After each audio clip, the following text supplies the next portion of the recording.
رسول الله الصلاة والسلام عليك يا حبيب الله الصلاة والسلام عليك يا شافي المذنبين الصلاة والسلام عليك يا رحمة للعالمين اللهم صل على سيدنا مولانا محمد وعلى آل سيدنا مولانا محمد الحمد لله আল্লাহ দরবারে লক্ষ কোটি শুকরিয়া আল্লাহ পাক রব্বুল আলামিন আমাদেরকে মাহে রমজান মুবারক মাস পর্যন্ত হায়াত দিয়েছেন লক্ষ কোটি শুকরিয়া জানাচ্ছি আল্লাহ পাক রব্বুল আলামিন আমাদেরকে এমন একজন নবীর উম্মত বানিয়েছেন যে নবীর উম্মত হওয়ার জন্য সমস্ত নবীরা আল্লাহ দরবারে দরখাস্ত করেছেন আল্লাহ পাক যে আমাদেরকে সেই প্রিয় উম্মত বানিয়েছেন শুকরিয়া আদায় করি আলহামদুলিল্লাহ যাই হোক আল্লাহ পাক রব্বুল আলামিন কোরআন কারীমে বিসমিল্লাহির রহমানির রহিম ইয়া আইয়ুহাল্লাযীনা আমানু কুতিবা আলাইকুমুস সিয়ামু কামা কুতিবা আলাল্লাযীনা মিন ক্বাবলিকুম লাআল্লাকুম তাত্তাকুন আল্লাহ বলেন এই রোজা আমি তোমাদেরকে ফরজ করেছি পূর্ববর্তী গুণের নেই কারণ পূর্ববর্তী গুণের উপর রোজা ফরজ ছিল তদ্রূপভাবে আমাদেরকে আল্লাহ পাক রোজা ফরজ করেছেন যেন আমরা তাত্তাকুন আমরা যেন খোদা ভীতি অর্জন করতে পারি আল্লাহকে ভয় করতে পারি তো মাহে রমজানুল মুবারক আমাদের কাছ থেকে আস্তে আস্তে আস্তে যে চলে যাবে মাহে রমজানুল মুবারক আমরা পেয়েছি এই রোজা অবস্থায় রোজার অনেকগুলো আদব আছে এর মধ্যে এক নম্বর 6টি আদব এর মধ্যে এক নম্বর আদব হলো চোখের হেফাজত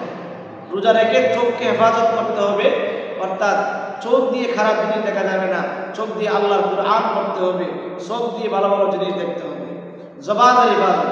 মানে মিথ্যা কথা বলা যাবে না গীবত শিকায়ত করা যাবে না কারণ মন্দা করা যাবে না সব সময় আল্লাহর জিকির কুরআন তেলাওয়াত তাসবিহ তাহলিল এগুলির মাধ্যমে সময় কাটাতে হবে কানের হেফাজত কান দিয়ে খারাপ জিনিস শোনা যাবে না খারাপ গান বাদ্য শোনা যাবে না ভালো জিনিস কুরআন তেলাওয়াত জিকির আজকার ওয়াজ মাহফিল শুনতে হবে তারপরে হলো অন্তরের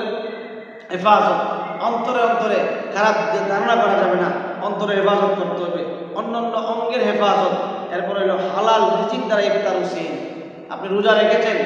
যদি ইফতারের টাকাটা হারামের না হালালের না হয় হারামের হয় তাহলে তো রোজার কোনো ফজিলত পাবেন না আপনার সেহরি খাবার টাকাটা যদি হালালের না হয় যদি হারামের হয় তাহলে তো আপনি কোনো রোজার সওয়াব পাবেন না এই জন্য বাবা মায়েরা রোজা রাখা অবস্থায় ইফতারের সময় হালাল খাবার দেয়া হালাল টাকা উপার্জনের খাবার দিয়ে ইফতার করতে হবে হালাল খাবার দেয়া সেহরি খেতে হবে নতুবা রোজার কোনো সওয়াব হবে না শুধু রোজা রাখলে চলবে না রোজা রেখে রোজার আদবগুলি সঠিকভাবে বজায় রাখতে হবে বিশেষ করে ইফতারি এবং সেহরিতে যে খাবারগুলি যে আইটেমগুলি আজকে আমরা অনেকে ইফতারি আইটেম বেশি হলে ভালো হলে মনে করি রোজা রাখতে বড় দামি না সেহরি আইটেম ভালো হলে আমরা মনে করি রোজাটা বুঝি দামি রোজা না রোজা দামি করবেন ইবাদতের মাধ্যমে তারাবিহের নামাজের মাধ্যমে কুরআন তেলাওয়াতের মাধ্যমে জিকিরের মাধ্যমে সকাল থেকে নিয়ে সন্ধ্যা পর্যন্ত জিকির কুরআন তাসবিহ তাহলিল হাঁটতেছেন চলতেছেন তাসবিহ তাহলিল করতে হবে তাহলে রোজার দামি হবে রোজার সম্মান বাড়বে আর ভালো খাবার ভালো ইফতারি আইটেম মনে করি এগুলি করতে করতে সারাদিন পেরেশান মা বোনটা কাজ কাম বন্ধ করে সারাদিন ইফতারি আইটেম কোনো কাজ হবে না আমার দেশে এমনও বহুত লোক আছে মাহে রমজান আসলে স্ত্রী নিয়ে পরিবার বর্গ নিয়ে আপনার উমরা করতে চলে যায় হাজার লাখ টাকা খরচ করে ফেলে কিন্তু পাশের বাড়ির মানুষটা খাবারের জন্য সেহরি খাইতে পারে না ইফতার করতে পারে না পাশের বাড়ির মানুষটা বড় অসহায় খাবার খাইতে পারে না তার কোনো খোঁজ খবর নেই না ভাই মক্কা মদিনা দৌড়ায় কোনো লাভ নাই উমরা করে কোনো লাভ নাই পাশের বাড়ির মানুষ সেহরি খাইতে পারে না তার খবর নেন পাশের বাড়ির মানুষটা ইফতার করতে পারে না তার খবর নেন আল্লাহ পাক হজের চাইতে উমরার চাইতে বেশি সওয়াব আল্লাহ সেখানে দান করে দিবে জোরে কন্যা সুবহানাল্লাহ আমি প্রায় শুনি বলি যে একটা আপনার বিশেষ করে একজন লোক রোজা রেখেছে তার ফ্যামিলির সবাইকে নিয়ে তার ঘরে কোনো খাবার নাই, তো সেই সন্দেহ যেতে সারাদিন কোনো রোজগার হচ্ছে না, দৌড়ে যাচ্ছে পাশে একজন বড় লোকের বাড়ি ছিল মুসলমান, যে বলতেছে ভাই আমার কিছু টাকা দাঁড় দেন, যে টাকাগুলি দিয়ে আমি আমার বাচ্চাদেরকে নিয়ে আর রোজা রেখেছি আমার ওয়াইফ সহ আমরা ইফতারি খাবো। কিন্তু বড় লোক মানুষ ধমক দিয়ে দূরাই দিল, পাত্তা দিল না। ছোট লোক তোরা টাকা দিলে তোরা কি টাকা ফিরিয়ে দিবি, এমন ভাবে ধমক দিয়ে দূরাই দিল, পাত্তা দিল না। সে চোখের পানি ছেড়ে ছেড়ে ওই বড় লোকের বাড়ি থেকে আসতেছে, রাস্তায় একটা অগ্নি পূজারি লাগার পাইল, ভাই কাঁদো কেন? কান দিয়ে তোমারে বলে লাভ কি? আমার ধর্মের মুসলমান ভাই বড় লোক, তাকে বললাম কোনো লাভ হইল না, দেখো না লাভ করতে পারি কিনা। ভাই আমি আমার গোটা পরিবার নিয়ে রোজা রেখেছি, কিন্তু ঘরের মধ্যে কোনো খাবার নাই, আমি কি দিয়ে ইফতার করবো, ইফতারের আয়োজন নাই। আমি এই জন্য বড় লোক ভাইয়ের বাড়িতে গেছিলাম, আমাকে ধাক্কা দিয়ে দৌড়াইয়া দিয়েছে, ঘর থেকে তাড়াইয়া দিছে। আমার কিছু টাকা হইলে বাচ্চাদেরকে নিয়ে ইফতারি করতে পারতাম। আমি দিদি কি নিবা? দেন আমি পরে আপনাদের দিয়া দিব। হাওলাত দেন, আমার হাওলাত দেন, দাঁড় দেন। এবার হিন্দু লোকটা দিয়ে দিল, মুসলমান লোকটা বাজার সাজার করে বাড়িতে নিয়ে গেল, আনন্দ ইফতার করলো, রাত্র হয়ে গেল।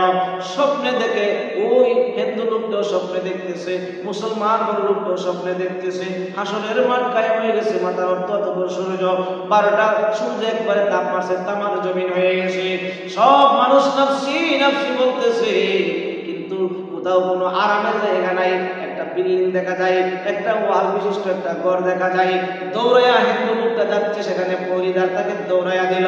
পরিদার তাকে ঢুকতে দিল না। কিন্তু যে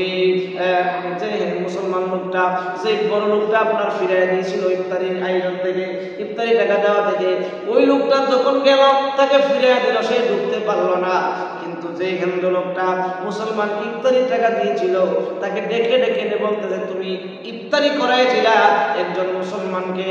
ইফতারির আয়োজন দিয়েছিলা তোমার জন্য এই ঘর জুড়ে কন্যা সুবহানাল্লাহ। তাহলে আজকে ইফতারি করাইলে কত মর্তবা। নবীজি বলছেন যে কোন ব্যক্তি যদি মান ফাতারা ফিহি সাইমান কানা লাহু মাফরিহাতুন লিযুনুবি ওয়া ইদকানু মুকাবাতুন মিনান নার ওয়া কানা লাহু মিসলু। রোজাদারদের ইফতার করানোর ফজিলত নবীজি বলছেন যে কোন ব্যক্তি যদি আপনার এই একজন মুসলমানকে ইফতার করায়, একটা খেজুর দিয়ে অথবা একটা কুরমা দিয়া, নবীজি বলেন আল্লাহ পাক রব্বুল আলামিন তার আমল নামায় সেই পরিমাণ একটা রোজার সওয়াব দান করে দেয়। সুবহানাল্লাহ। অর্থাৎ যিনি ইফতার করবেন তার সওয়াব করবেন না, অতিরিক্ত আল্লাহ পাক একটা রোজার সওয়াব দিয়ে দিল। সাহাবীরা জিজ্ঞেস করলেন ইয়া রাসূলুল্লাহ, তাহলে একজনকে যদি পেট ভরে খাওয়ানো হয়, নবীজি বললেন যে একটা খেজুর অথবা এক গ্লাস পানি দিয়ে এক গ্লাস দুধ দিয়ে ইফতার করলে সেই সওয়াব। আর যদি পেট ভরে খাবার খাওয়ানো হয়, তাহলে হাসরের ময়দানে তাকে হাউজে কাউসার থেকে পান করানো হবে, তাকে জান্নাতে ঢুকবার আগে তার পানির পিপাসা লাগবে না। এই জন্য মাহে রমজান মুবারকে আমরা পাশের গরিবদের খবর নেই, আমরা দান করে করি, আমরা যারা ইফতার করতে পারে ইফতারি ব্যবস্থা করে দিই, তারা সিহরি করতে পারে না তাদের সিহরি ব্যবস্থা করে দিই। আমরা আল্লাহ পাক রব্বুল আলামিন আমাদেরকে সেই তৌফিক দান করুন। সবাই বলেন আমিন। ওয়া আখিরি দাওয়ানা আলহামদুলিল্লাহি রাব্বিল আলামিন। আসসালামু আলাইকুম ওয়া রাহমাতুল্লাহি ওয়া বারাকাতুহু।